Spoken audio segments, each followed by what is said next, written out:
Hello నమస్తే. నేను ఎల్లి శ్రీనివాస్. ఈరోజు దీక్ష పేపర్‌లో 'దిశ' పేపర్‌లో వచ్చిన వార్తలు చూద్దాం ఒకసారి. వైసీపీ దీక్ష ఉందట విశాఖ ఉక్కు కోసం. విశాఖపట్నం ఉక్కు ఫ్యాక్టరీని, స్టీల్ ఫ్యాక్టరీని ప్రైవేటీకరణ చేస్తది కేంద్రం అని దాదాపు కొన్ని సంవత్సరాల నుంచి ఆ విశాఖపట్నం ఉక్కు ఫ్యాక్టరీ కార్మికులు పెద్ద ఎత్తున దీక్షలు, నిరసనలు, ధర్నాలు చేస్తున్నారు.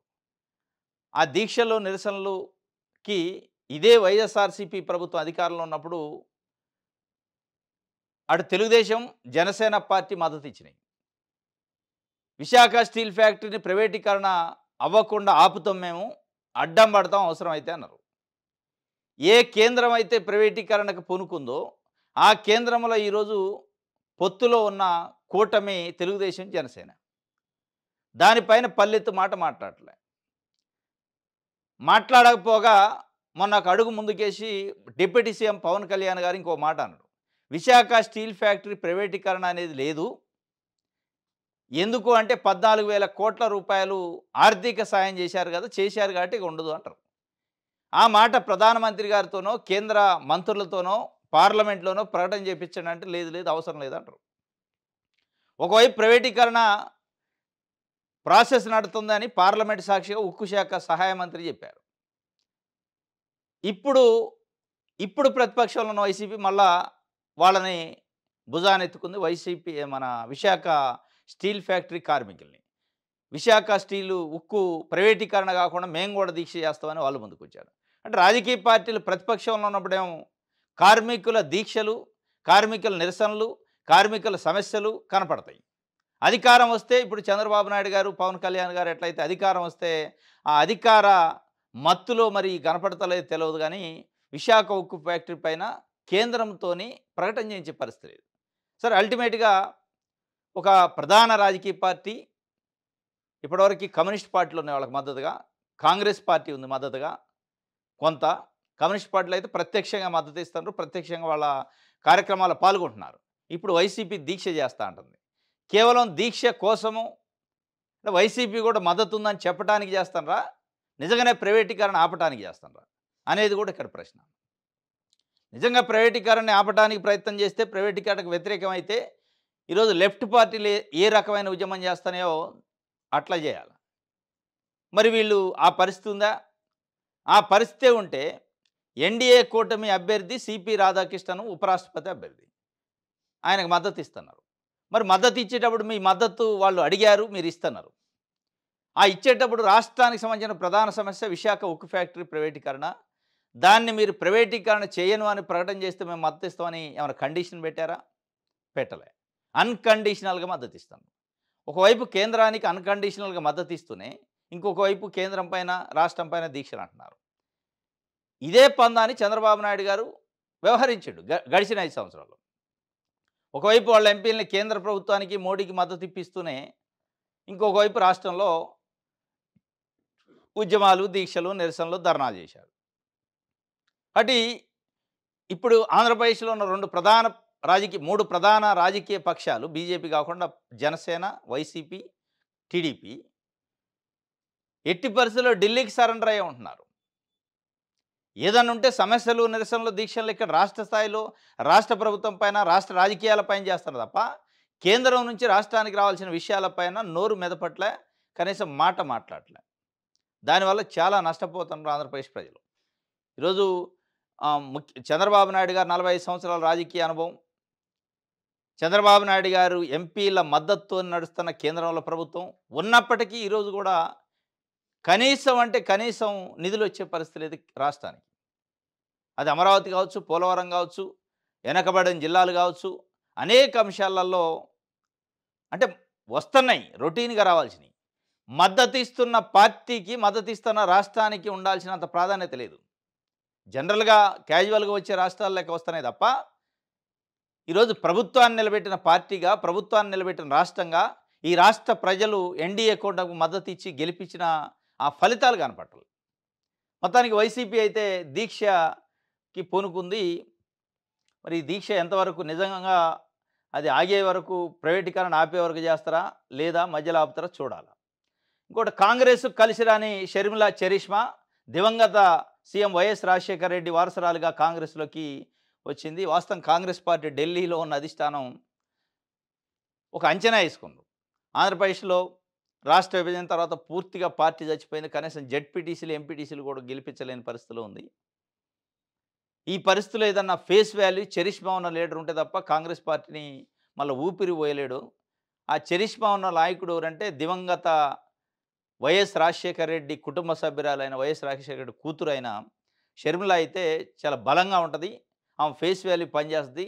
రాష్ట్రంలో ఏ ఊరు పోయినా రాజశేఖర రెడ్డి కూతురంటే గుర్తుపడతారు. దాంతోని పార్టీ పికప్ అయిద్దనుకోండి. వాస్తవంగా వాళ్ళేసిన అంచనా కూడా కరెక్టే. ఎందుకంటే రాజశేఖర రెడ్డి అంటే 2 తెలుగు రాష్ట్రాల్లో దాదాపు తెలవని గ్రామం, తెలవని ఇల్లు ఉండదు. ఎందుకంటే ఆయన ఆరోగ్యశ్రీ, ఫీజు రీయింబర్స్‌మెంట్ కొన్ని ల్యాండ్ మార్క్ స్కీమ్స్ పెట్టిండు. ఆ స్కీమ్స్ ఈరోజు కూడా నడుస్తున్నాయి. ఒక మాస్ ఫాలోయింగ్ లీడరు, ఒక వెల్‌ఫేర్ క్రియేటరు ఇయన్నీ ఉన్నాయి ఆయనకి కొంత బ్రాండ్. వాస్తవంగా ఏమైంది? ఆమె దాన్ని యూజ్ చేసుకోలే. చరిష్మా ఉపయోగపడకపోవడానికి కారణం షర్మిలనే. ఆమె కేవలం వాళ్ళన్న వైఎస్ జగన్మోహన్ రెడ్డి టార్గెట్ కోసమే రాజకీయాల్లోకి వచ్చినట్టు, కేవలం వాళ్ళన్న రాజశేఖర రెడ్డిని షర్మిలాని విమర్శించడం కోసం మాత్రమే, వైసీపీని విమర్శించడం కోసం మాత్రమే ఆమె రాజకీయాలు చేస్తున్నట్టు ఆమె సెలెక్టెడ్ ప్రకటనలు, సెలెక్టెడ్ ఇష్యూస్ తీసుకున్నారు.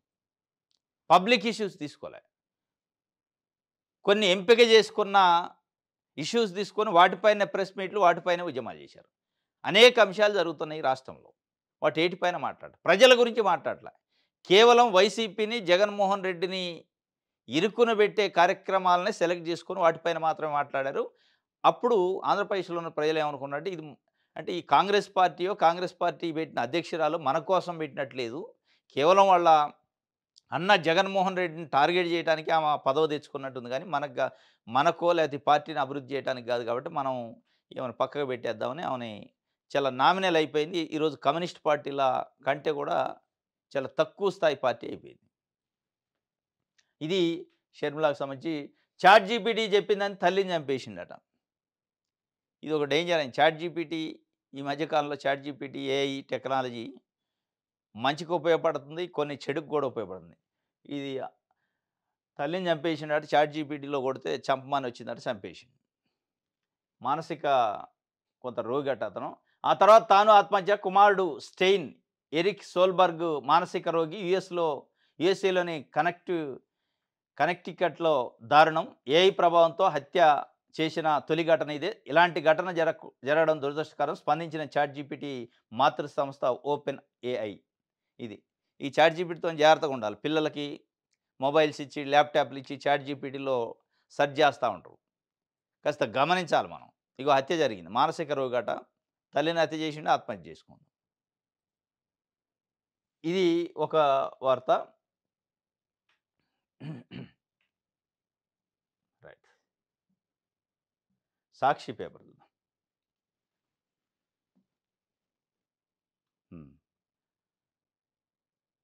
రైట్.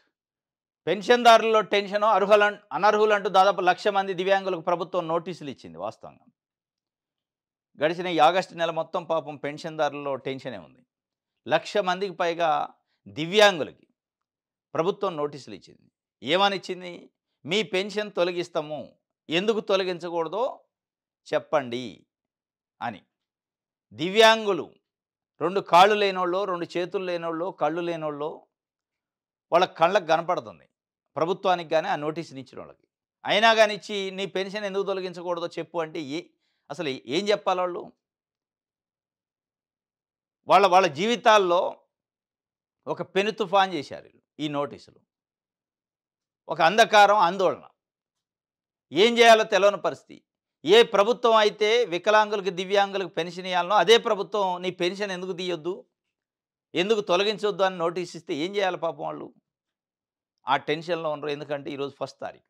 ప్రతి 1 తారీఖు ఫస్ట్ డేట్ రోజు పెన్షన్ ఇస్తారు కాబట్టి మాకు వస్తుందా రాదా, మా నోటీస్ ఏమైంది, మా నోటీస్కి సంబంధించి ఏం చర్యలు ఉన్నాయి. దాని తర్వాత తెలుగుదేశం పార్టీ మీడియా, ప్రభుత్వం అనేక రకాల వైవిధ్యమైన ప్రకటనలు ఇచ్చినాయి. లేదు తొలగించట్లేదు, నోటీసులు ఇచ్చినా భయపడాల్సిన అవసరం లేదు అని. ఇది ఏది నిజం, ఏది అబద్ధం తెలియక వాళ్ళు ఫస్ట్ తారీఖు వచ్చింది ఆ టెన్షన్‌లో ఉన్నారు. పెన్షన్‌దారులు పాపం మరి ముఖ్యంగా దివ్యాంగులు. ఎందుకంటే వాళ్ళు సర్టిఫికేట్‌లున్నాయి. కళ్ళకి కనపడుతుంది. వాళ్ళకున్న దివ్యాంగత్వం ఏందనేది, దివ్యత్వం ఏందనేది. ఇవన్నీ ఉన్న తర్వాత కూడా నోటీసులు ఇచ్చారు అంటే ఏం జరుగుతుందని వాళ్ళ ఆందోళన. మొత్తానికైతే టెన్షన్ ఉంది. ఏం చేస్తది చంద్రబాబు నాయుడు గారు ప్రభుత్వం అనేది ఈరోజు, రేపు తెలిసే అవకాశం ఉంది. వాళ్ళని హోల్డ్‌లో పెట్టి పెండింగ్‌లో పెట్టిండంటే ఇంకా చాలా డ్యామేజ్ అయ్యిద్ది పాపం వాళ్ళ ఆందోళన అనేది పెద్ద ఎత్తున చర్చ ప్రజల్లో జరుగుతుంది. కాబట్టి దయచేసి ముఖ్యమంత్రి చంద్రబాబు నాయుడు గారు దీనిపైన పెద్ద మనసుతోని ఆలోచించి ఆ నోటీసులను చెత్తబుట్టలో ఎయండి. నోటీస్ ఇచ్చినా గాని ఆ నోటీస్‌తోని సంబంధం లేదు. మీకు పెన్షన్‌లొస్తాయి. అది కూడా ఫస్ట్ తారీఖే వస్తాయని చెప్పండి. ఈరోజు ఇప్పించండి వాళ్ళకి పెన్షన్.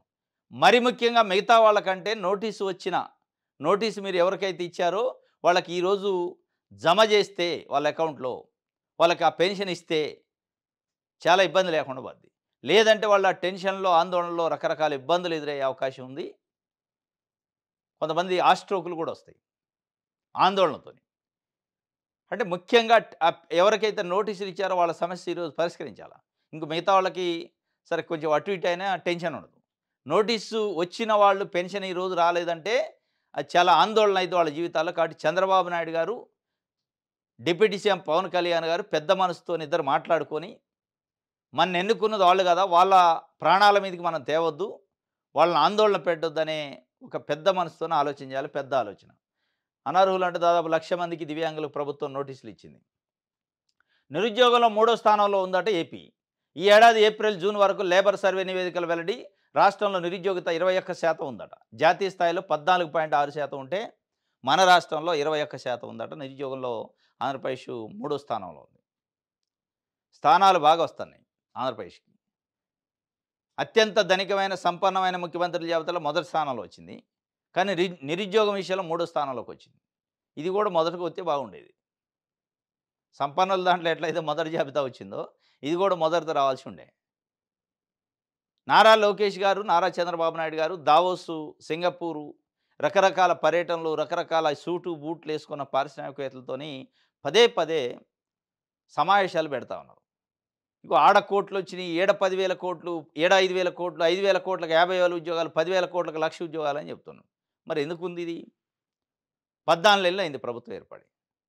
సరే అంతకుముందు మీరనే లెక్క ప్రకారం విధ్వంసకర పరిపాలన జరిగింది. విధ్వంసకారులు పరిపాలించారు అని చెప్పారు. వాళ్ళు విధ్వంసకారులు కాబట్టి నిరుద్యోగతని తగ్గించలేకపోయారు.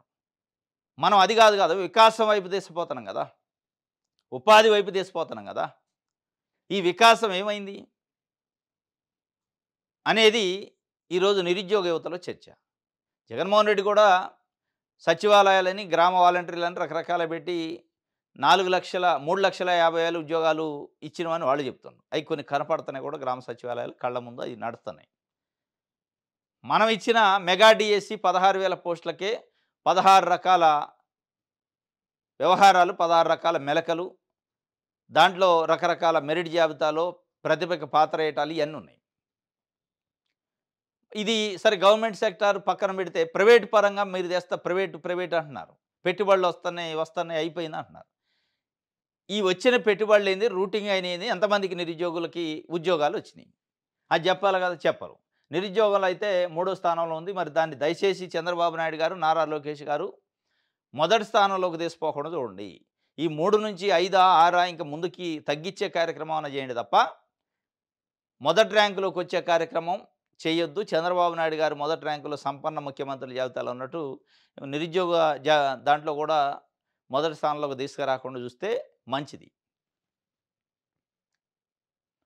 వినాయక నిమజ్జనాల్లో విషాదమైంది. 3 వేర్వేరు ఘటనలో 8 మంది మృతి. నిన్న ఆంధ్రప్రదేశ్లో పశ్చిమ గోదావరి జిల్లాలో భక్తులపైకి ట్రాక్టరు వెళ్ళి 4, అల్లూరు జిల్లాలో కారు దూసుకెళ్ళి 2, చిత్తూరు జిల్లాలో చెరువులో విగ్రహం కింద పడి 2 మృత్యువాత. మాజీ సీఎం వైఎస్ జగన్ దిగ్భ్రాంతి అట.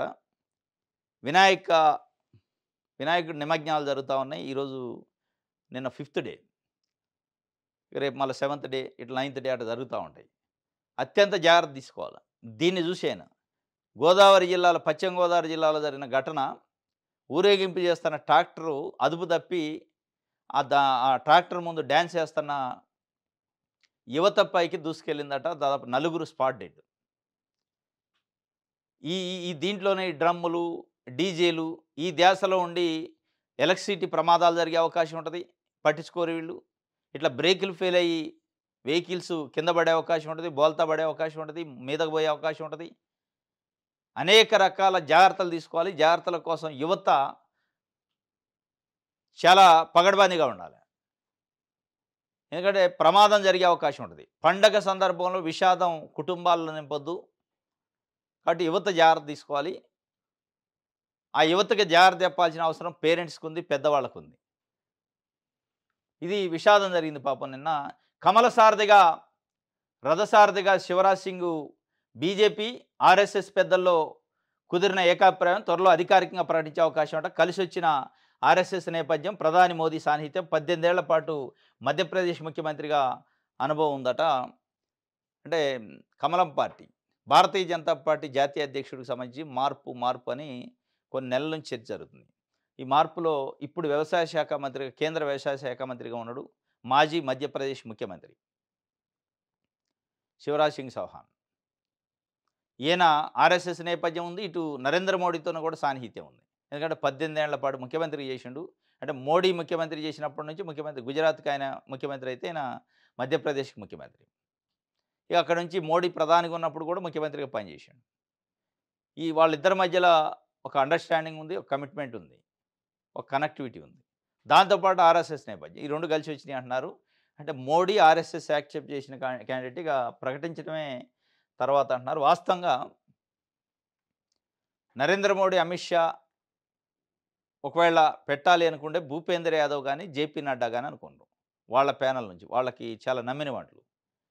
ఇక ఇటు నుంచి ఆర్ఎస్ఎస్ నుంచి, ఆర్ఎస్ఎస్, బీజేపీ ఏకాభిప్రాయంతో వస్తే ఈయన గాని, చౌహాన్, శివరాజ్ సింగ్ గాని, లేదంటే నితిన్ గడ్కరీ గాని, వీళ్ళిద్దరిలో ఎవరినైనా పెడతారు అని చెప్పారు. మొత్తాన్ని నితిన్ గడ్కరీ విషయంలో కొంత అమిత్ షా, మోడీ ఆర్ఎస్ఎస్తోని ఏకీభవించకపోవచ్చు. ఈయన పేరుని ఏకీభవించినట్టు మనకు అర్థమవుతుంది. రైట్.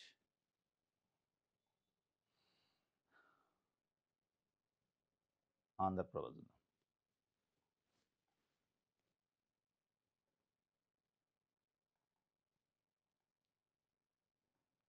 పెన్షనర్లకు భరోసా అట. నేడు ఎన్టీఆర్ భరోసా పెన్షన్ల పంపిణీ ఫస్ట్ తారీఖు ఉంటుంది కదా. 63,61,000 మంది లబ్ధిదారుల కోసం 2,746 కోట్ల నిధులు విడుదల.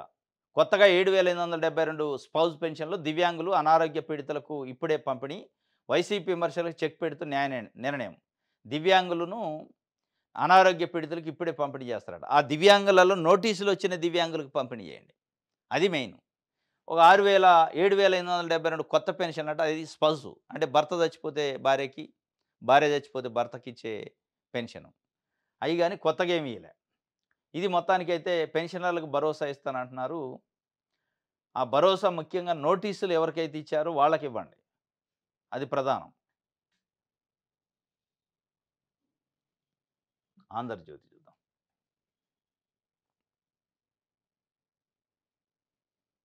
రైట్. సీఎం సిబిఎన్ @30 ఇయర్స్ అట. నారా చంద్రబాబు నాయుడు అనే నేను తొలిసారి ముఖ్యమంత్రి అయి నేటికి 30 ఏళ్ళు. పలుమార్లు పడిలేచిన కిరీటంగా సంచలనం. ఈ పడిలేచిన కిరణంలో ఫస్ట్ 95 సెప్టెంబర్ 1లో అసలు ఎక్కడి నుంచి లేచింది అనేది రాయాలి ఆంధ్రజ్యోతి. ప్రధానంగా నారా చంద్రబాబు నాయుడు గారు 95లో ముఖ్యమంత్రి, వెన్నుపోటు పొడిచి, మామను వెన్నుపోటు పొడిచి ముఖ్యమంత్రి అయ్యిండు. తెలుగుదేశం పార్టీని బలవంతంగా లాక్కుండా అనేది ఒక విమర్శ ఉంది 2 తెలుగు రాష్ట్రాల్లో. అది అందరికీ కళ్ళ ముందు కనపడుతుంది. వైస్రాయ్ హోటల్ ఘటన, ఎమ్మెల్యేలను దాచిపెట్టిన ఘటన, దాచిపెట్టిండనే కొంతమంది విమర్శిస్తారు. లేదు ప్రజాస్వామ్యాన్ని పరిరక్షించడానికి, పార్టీని కాపాడుకోవడానికే ఎమ్మెల్యేలే చంద్రబాబు నాయుడు గారిని ప్రోత్సహించారని 2 రకాలుగా చెప్తుంటారు. మొత్తానికి అదేది రాయాలి ఆంధ్రజ్యోతి. కేవలం @30 ఇయర్స్ నారా చంద్రబాబు నాయుడు అని నేను అని చెప్పిండు. ఆ చెప్పేదానికి ముందు జరిగిన విషాద ఘటన, సంక్షోభం, వెన్నుపోటు అనేది రాయాలి. తర్వాత 99 ఎన్నికల్లో గెలిచిండు స్వయంగా, అది వేరే విషయం. 99 నుంచి 2004 మధ్యలో ఎలక్షన్స్‌లో గెలిచిండు. కానీ 95లో ఎన్నికల్లో గెలవలే. ఎన్నికల్లో తెలుగుదేశం పార్టీని ఎన్టీ రామారావు గారు ఒంటి చేత్తో గెలిపిస్తే అఖండమైన మెజార్టీ 226 సీట్లు తీసుకొస్తే దాన్ని 1994 డిసెంబర్‌లో అయినాయి ఎన్నికలు. డిసెంబర్ నుంచి 95 ఆగస్ట్ వచ్చేటప్పటికి ఆగస్ట్‌లో కూల్చేశారు గవర్నమెంట్. కూల్చేసి ఆ పునాది పైన కుర్చీ యేసుకొని కూర్చుండు చంద్రబాబు నాయుడు గారు. అది ఎక్కడా రాయట్లే. అది రాయకుండా మొత్తం చంద్రబాబు నాయుడు గారు పొగిడే కార్యక్రమం రాశారు ఇందులో. పలుమార్లు పడిలేచిన కిరీటంగా సంచలనం సంక్షోభాల నుంచి ప్రపంచ స్థాయికి ఎదిగిండట చంద్రబాబు నాయుడు గారు. సంక్షోభాల నుంచి ప్రపంచ స్థాయికి ఎదిగిండని మీరు అనుకుంటున్నారు. అంటే మీకు ఆ భక్తి భజన కాబట్టి. కానీ కొంతమంది ఒక వర్గం ప్రజలు ఏమనుకుంటున్నారంటే, అంటే ప్రజాస్వామ్యవాదులు ప్రజాస్వామ్యాన్ని పరిరక్షించాలి అనుకున్న ప్రజలు సంక్షోభం క్రియేట్ చేసి ఆ సంక్షోభంలో ముఖ్యమంత్రి అయిండు అంటున్నారు. తెలుగుదేశం పార్టీలో సంక్షోభం ఆగస్టు సంక్షోభం అంటారు దాన్ని. కానీ ఈయనకేం అర్థమైందంటే సంక్షోభాల నుంచి ప్రపంచ స్థాయికి ఎదిగిండట. లేదు ఎదగలే. సంక్షోభం నుంచి వైస్రాయ్ స్థాయికి ఎదిగిండు అని వాళ్ళు అనుకుంటున్నారు. వైస్రాయ్ స్థాయికి ఎదిగి అక్కడి నుంచి గవర్నరు రాజ్భవన్‌కి పోయి అక్కడ ప్రమాణ స్వీకారం చేసి ఆ సంక్షోభం నుంచే ముఖ్యమంత్రి అయిండు. ఇక దాన్ని పట్టుకొని వదలట్లే. ఇది కొంతమంది అనుకునేది. కానీ వీరికేం కనపడుతుందంటే లేదు ఆయన సంక్షోభం నుంచి ప్రపంచ స్థాయికి ఎదిగిండని ఆంధ్రజ్యోతికి కనపడుతుంది. ఈనాడు చూద్దాం.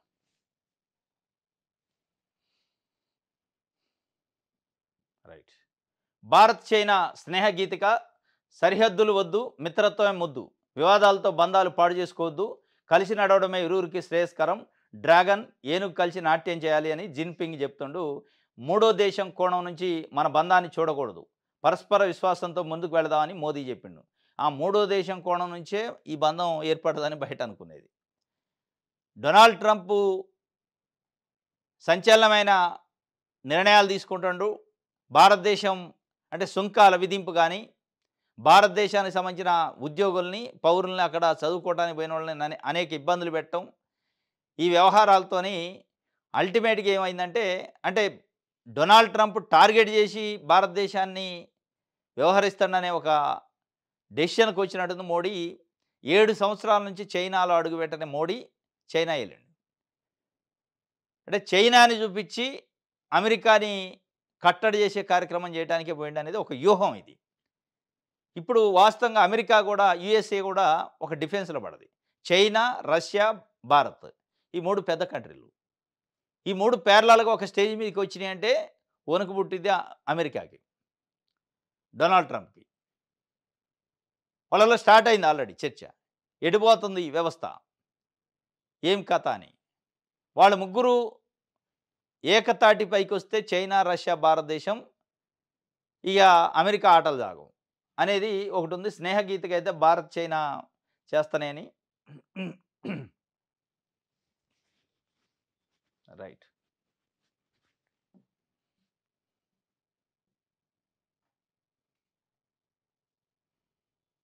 ఈనాడుకు సంబంధించి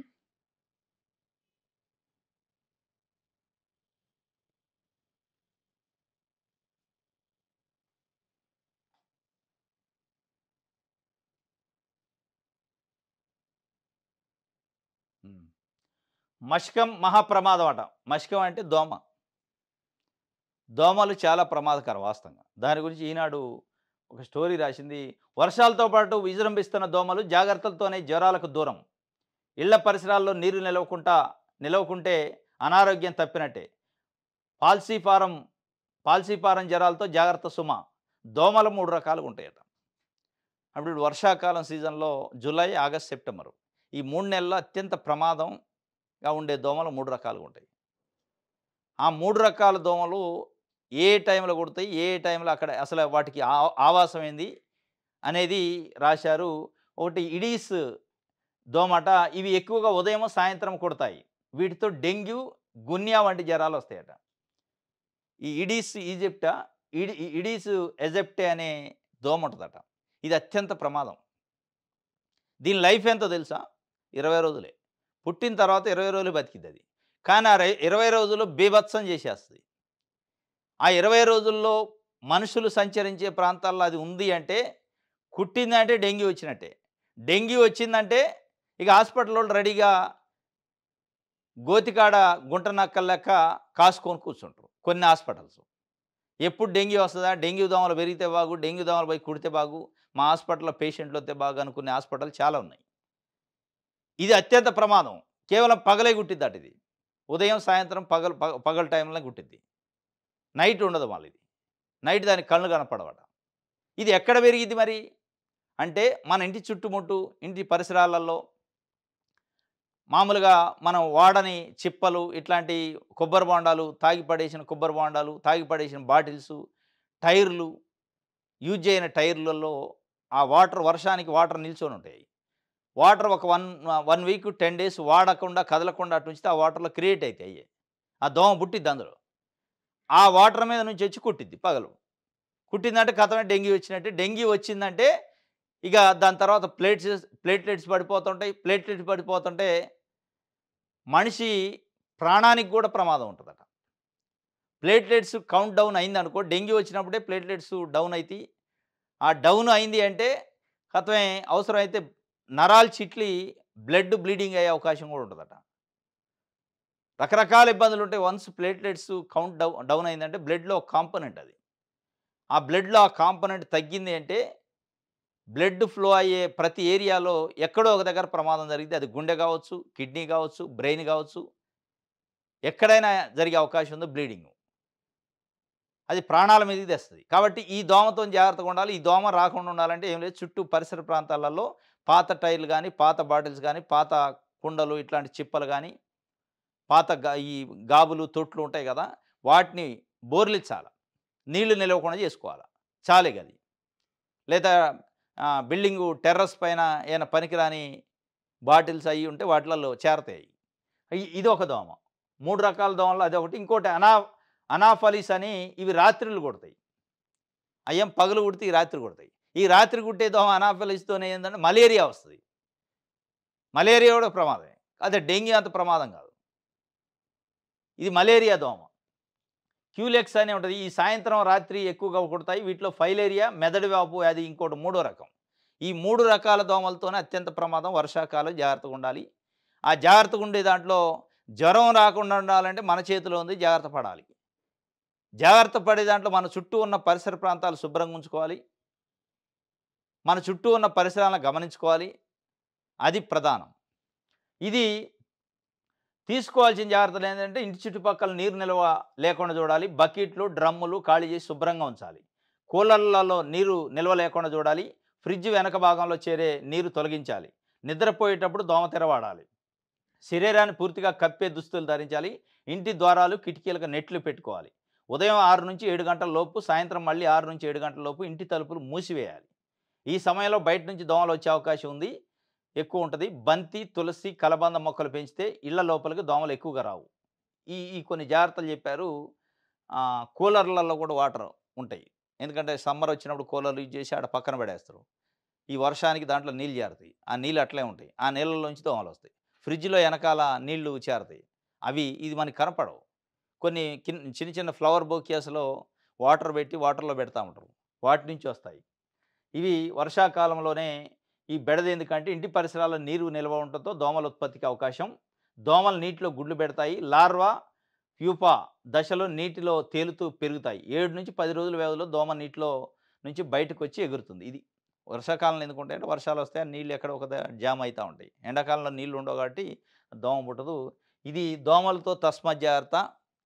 జ్వరాలు రాకుండా ఉండాలంటే జాగ్రత్తలే ప్రధానం. జాగ్రత్తగా అంటే జ్వరాల నుంచి దూరం ఉండొచ్చు. జ్వరంతోని హాస్పిటల్ బాగుపడతాయి. మన ఇల్లు గుల్లయిద్ది, ఒళ్ళు గుల్లయిద్ది. ఇది జాగ్రత్త తీసుకోవాలని ఈనాడు రాసింది. ఇది ఈరోజు న్యూస్ అనాలిసిస్. రేపు తాజా వార్తలతోని తిరిగి కలుసుకుందాం. Thank you.